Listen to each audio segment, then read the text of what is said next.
El DNI electrònic ja és una realitat, afortunadament.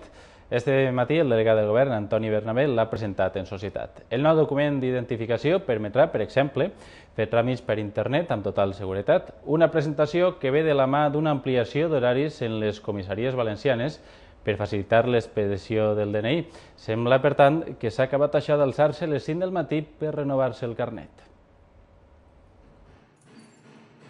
Un document d'identitat electrònic és el que ja poden tindre els valencians i valencianes que, a més, estos Nadals podran tramitar-lo més fàcilment.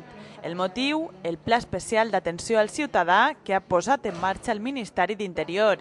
Esta iniciativa contempla l'ampliació dels horaris de les comissaries i oficines d'expedició fins el pròxim 18 de gener. En aquestes setmanes, els ciutadans podran renovar els seus DNI també de vesprada de 4 a 10 i els dissabtes de 9 del matí a 2 del migdia.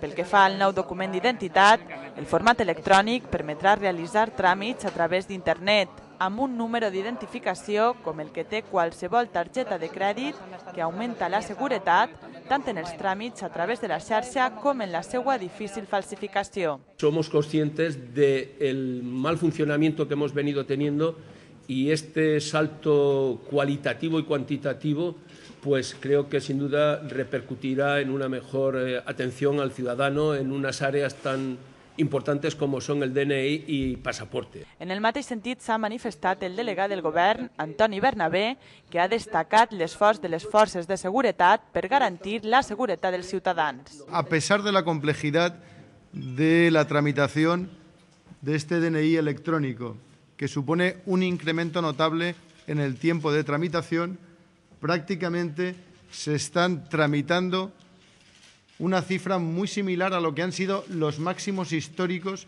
en el número de tramitaciones que se han producido. Esto ha supuesto un esfuerzo, en primer lugar, de incremento del número de personas que están trabajando.